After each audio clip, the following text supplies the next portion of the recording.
وإن كنتم جنبا فاطهروا. بسم الله الرحمن الرحيم الحمد لله والصلاة والسلام على رسول الله وعلى آله وصحبه ومن والاه. وبعد السلام عليكم ورحمة الله وبركاته. Nous allons voir aujourd'hui une nouvelle leçon qui est le grand lavage ou les grandes ablutions, autrement dit al-ghusl. Donc il sera obligatoire pour toute personne pubère, qu'il soit homme ou femme, musulman, de laver entièrement son corps pour 4 types de choses. La première chose, c'est la sortie du liquide spermatique en éveil, en ressentant du plaisir, suite à une relation charnelle, un contact, une pensée ou un regard, ou même sans plaisir si l'on provoque volontairement sa sortie. Cela conformément à un hadith qui est rapporté par l'imam Ahmed, rahimahullah, avec une bonne chaîne de transmission, selon Ali, le prophète, sallallahu alayhi wa sallam, a dit: lorsque tu as une émission de liquide spermatique, alors accomplis le grand lavage. Iza hazafta fartasil min al-janaba. Cependant, si le liquide sort pendant le sommeil, ou qu'une personne en trouve les traces sur ses vêtements au réveil, alors le grand lavage sera également obligatoire. Et cela même si la personne n'a pas de souvenir ou n'a pas de plaisir ressenti. Conformément au hadith que rapporte Abu Daoud, rahimahullah, selon Aïcha radiyallahu anha, on interrogea le prophète sallallahu alayhi wa sallam au sujet d'une personne qui retrouve ses vêtements mouillés et qui ne se rappelle pas d'avoir vu quelque chose en rêve. Et le prophète sallallahu alayhi wa sallam de répondre qu'il fasse le grand lavage. Puis on l'interrogea sur une personne qui se rappelle avoir vu quelque chose en rêve, mais ne retrouve pas ses vêtements mouillés. Et il répondit: il n'est pas tenu d'accomplir le grand lavage. Salama radiyallahu anha a dit: et si cela arrive à une femme, est-ce qu'elle se lave également? Et le prophète sallallahu alayhi wa sallam a dit: oui, car les femmes sont semblables aux hommes dans les préceptes religieux. An-nisa shaqa'iqur rijal. Si le liquide sort inhabituellement et sans plaisir, comme une personne qui a une allergie ou à cause de l'équitation ou d'une chute ou autre, alors cette personne ne sera pas obligée de faire le grand lavage et pourra se contenter de faire les ablutions, car il est considéré comme le malade. Pareil, si une personne fait le grand lavage suite à une relation charnelle et qu'après avoir fait le lavage, il y a du liquide spermatique qui sort, donc sans ressentir de plaisir, alors il se contentera d'accomplir les ablutions mineures. Si une personne se réveille et retrouve des traces sur son vêtement, mais doute sur l'origine de ces traces, est-ce que c'est du liquide spermatique? Est-ce que c'est du liquide préséminal? Et il est vraiment partagé entre les deux, 50-50, alors il devra aussi accomplir le grand lavage par précaution. Et également, si une personne pense fortement que c'est du liquide spermatique, alors raison de plus pour qu'il fasse le grand lavage. Maintenant, si c'est juste une impression, ça veut dire en dessous de 50%, alors le grand lavage ne sera pas obligatoire. Si une personne se rend compte qu'il a sur son vêtement des traces de liquide spermatique ou en doute, mais il ne sait pas à quel moment le liquide est sorti, alors il devra aussi accomplir le grand lavage et rattraper toutes les prières qu'il a effectuées depuis le dernier moment où il a dormi, que ce soit de nuit ou de jour. Mais il ne recommencera pas les prières avant cela.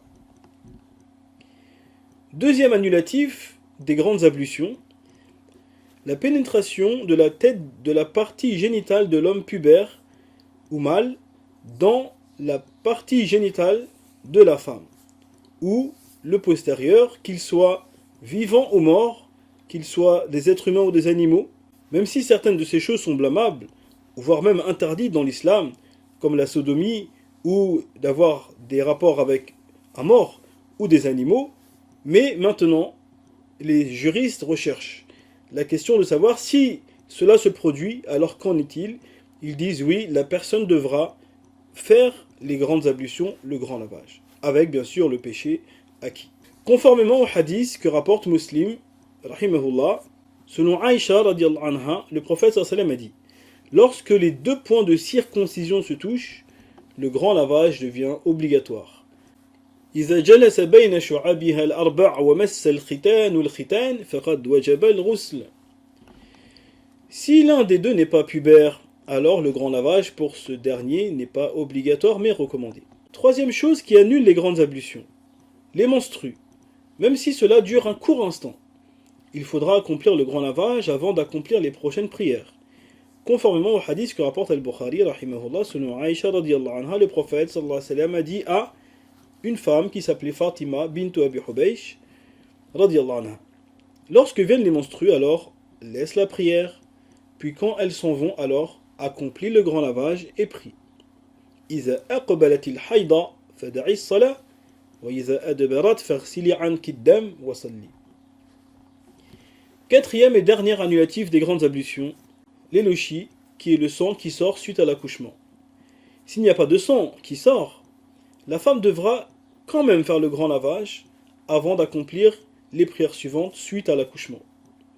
Remarque, le grand lavage n'est pas obligatoire pour les métrorragies, donc le sang qui sort en dehors des menstrues et des lochis, qui est dû souvent à des problèmes de santé, mais cela reste quand même recommandé si le sang s'arrête.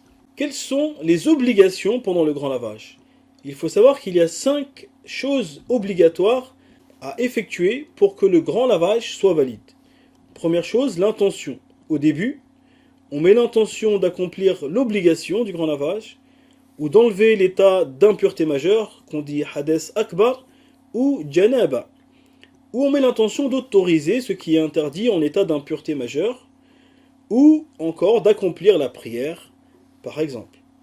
Il n'est pas nuisible de mettre l'intention d'accomplir une action qui nécessite le lavage comme la prière, et ensuite, par là même, accomplir d'autres actions. Donc, si j'ai mis l'intention de faire le grand lavage pour la prière, je peux aussi faire le tawaf, par exemple. En revanche, il est nuisible de mettre l'intention de se purifier d'un annulatif alors qu'on en a commis plusieurs. Comme par exemple, mettre l'intention de se purifier des menstrues pour une personne qui est aussi en état de janaba. Donc il faut qu'elle mette l'intention de se purifier des deux et pas d'un des deux. Ou l'intention de se purifier pour une chose recommandée, comme le lavage du vendredi alors que la personne est en état de janaba. Donc le lavage du vendredi est un acte recommandé et non obligatoire, tandis que le lavage pour la janaba est une obligation. Donc s'il met l'intention de faire le lavage du vendredi et pas de le janaba, eh bien il ne pourra pas accomplir ses adorations. Alors il faut absolument mettre l'intention de faire le grand lavage pour toutes les choses qui annulent obligatoirement les grandes ablutions. Deuxième obligation pendant le grand lavage, al-muwala, la continuité, donc faire la chose sans s'arrêter d'une longue période où les membres ont le temps de sécher. Cela pour la personne qui en a la capacité, bien entendu, et qui s'en rappelle, comme on avait évoqué dans les ablutions mineures. Si une personne interrompt le lavage pendant une longue durée, alors cela annule son grand lavage. Troisième obligation, passer l'eau sur tout le corps en se plongeant dans l'eau ou en la versant sur le corps.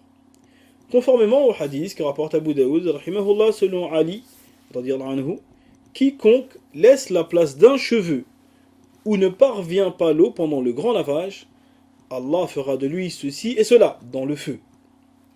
من ترك موضع الشعر من جنابة لم يغسلها فعل به كذا وكذا من النار. Quatrième obligation, frotter les membres en même temps qu'on verse l'eau ou après avoir versé l'eau. On peut frotter avec les mains, avec les bras, avec les chiffons, les serviettes, les pieds pour les pieds ou autre. Tout cela est valide. L'important est de frotter si l'on en a la capacité, mais si on n'est pas capable de cela, alors l'obligation s'annule. Et il suffira de faire passer l'eau sur tout le corps. Certains disent que si une personne peut le faire à notre place, pour une personne qui est dans l'incapacité de le faire, alors il faudra que la personne délègue la chose, comme par exemple l'époux avec l'épouse ou l'épouse avec l'époux. Cinquième obligation, frictionner les cheveux de la tête. Si les cheveux sont abondants, afin de bien faire parvenir l'eau sur le cuir chevelu. Et aussi de bien passer les doigts entre les doigts de la main et les doigts entre les doigts des pieds, pour bien s'assurer que l'eau est parvenue partout. Il n'est pas obligatoire de défaire les nattes et les tresses. sauf si elles sont très serrées et qu'elles empêchent à l'eau de parvenir à la peau et de parvenir à l'intérieur des cheveux. Ou si beaucoup de fils empêchent cela. Conformément au hadith que rapporte Muslim, rahimahullah, selon Salama, radiyallahu anha, je dis au prophète, je suis une femme qui tresse mes cheveux, est-ce que je dois les défaire pour accomplir le grand lavage? Et il dit, non, il te suffit de verser 3 fois les mains emplies d'eau sur ta tête, puis de faire passer l'eau sur le reste de ton corps. La innama yakfiki an tahsi ala ra'siki thalatha hasayat, thumma tufidina alayki al-ma' fatathurin. Dans une version, frotte bien tes nattes à chaque fois que tu déverses l'eau dessus. Irmizi qurunaki 'inda kulli hafna. Remarque, si il y a un endroit du corps où on doute de savoir si l'eau est passée ou non, alors il faut absolument y mettre de l'eau. Il faudra frotter, bien sûr, tant qu'on ne rentre pas dans le wes-wes et la mauvaise suspicion. Si une personne doute fréquemment, alors elle ne s'arrêtera pas sur le doute et son lavage sera valide. Si la personne doute tous les jours et qu'à chaque lavage ça lui arrive, alors ça c'est le wes-wes. Donc il ne fera pas attention à cela. Remarque, il est obligatoire de faire en sorte que l'eau passe dans les plis et les rides du corps, ainsi que le nombril, les aisselles et les endroits un peu difficiles d'accès, et de frotter si cela est possible. Voilà pour les obligations pendant le grand lavage. Maintenant, voyons les sunnas. Les actes qui sont sunnas, donc le grand lavage sera valide si une personne ne les a pas faites, bien que il ne convient pas de les délaisser.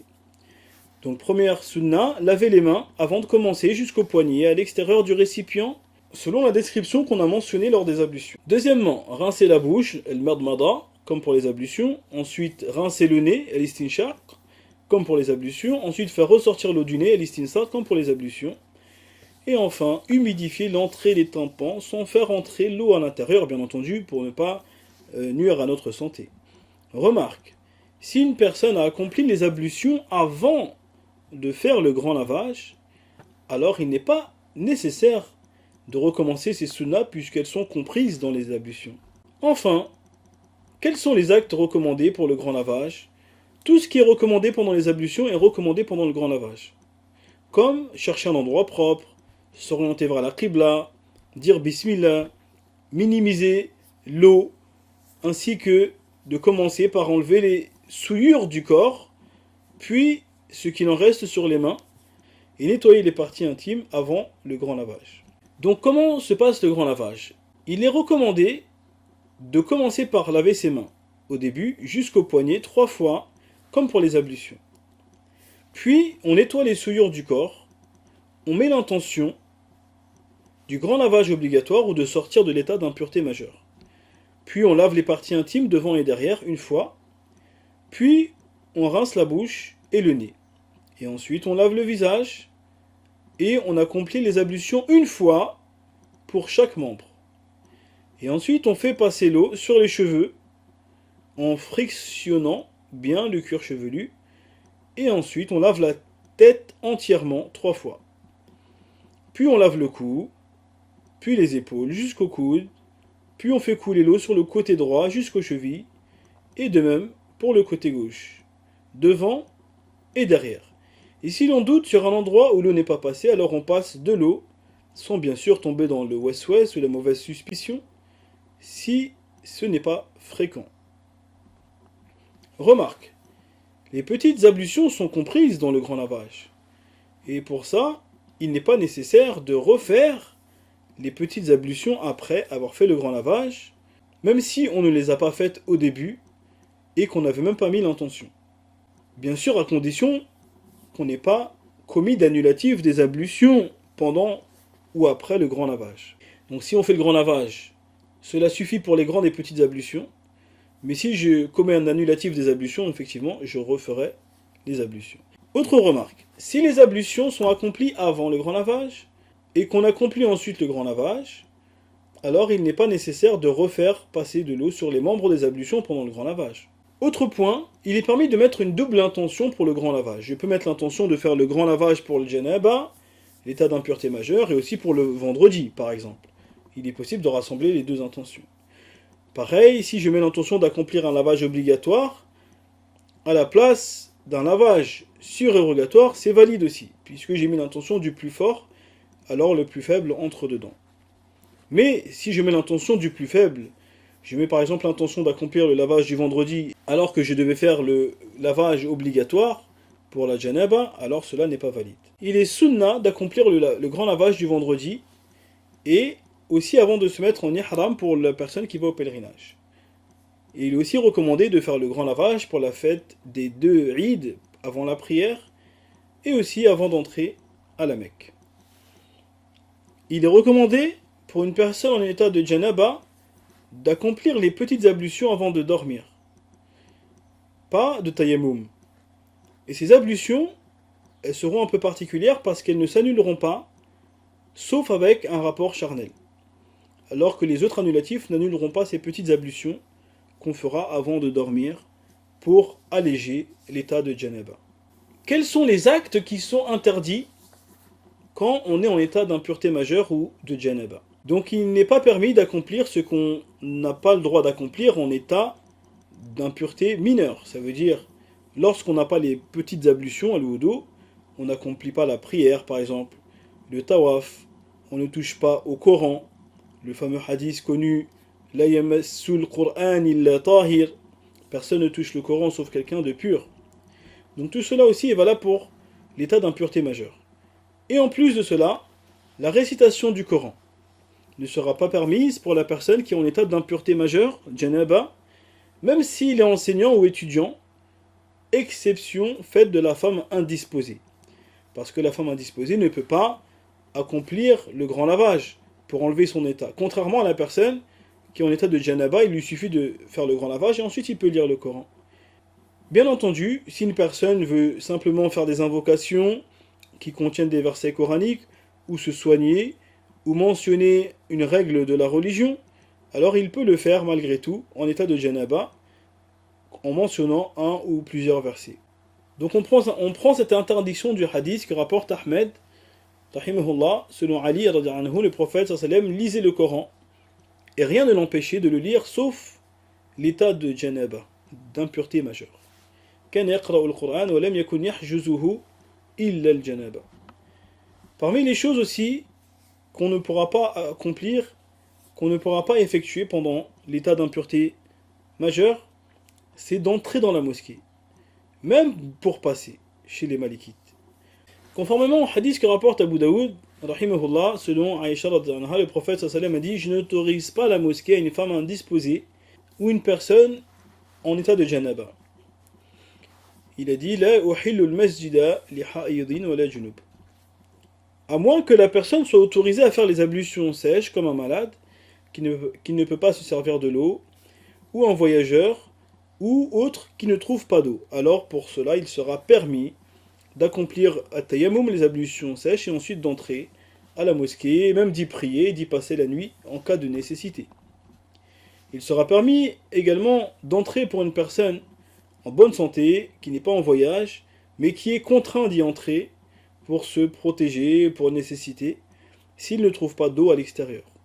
Si une personne entre dans la mosquée et ensuite se retrouve en état de janaba, d'impureté majeure, à l'intérieur de la mosquée, comme la personne qui s'est endormie par exemple, alors il devra en sortir immédiatement.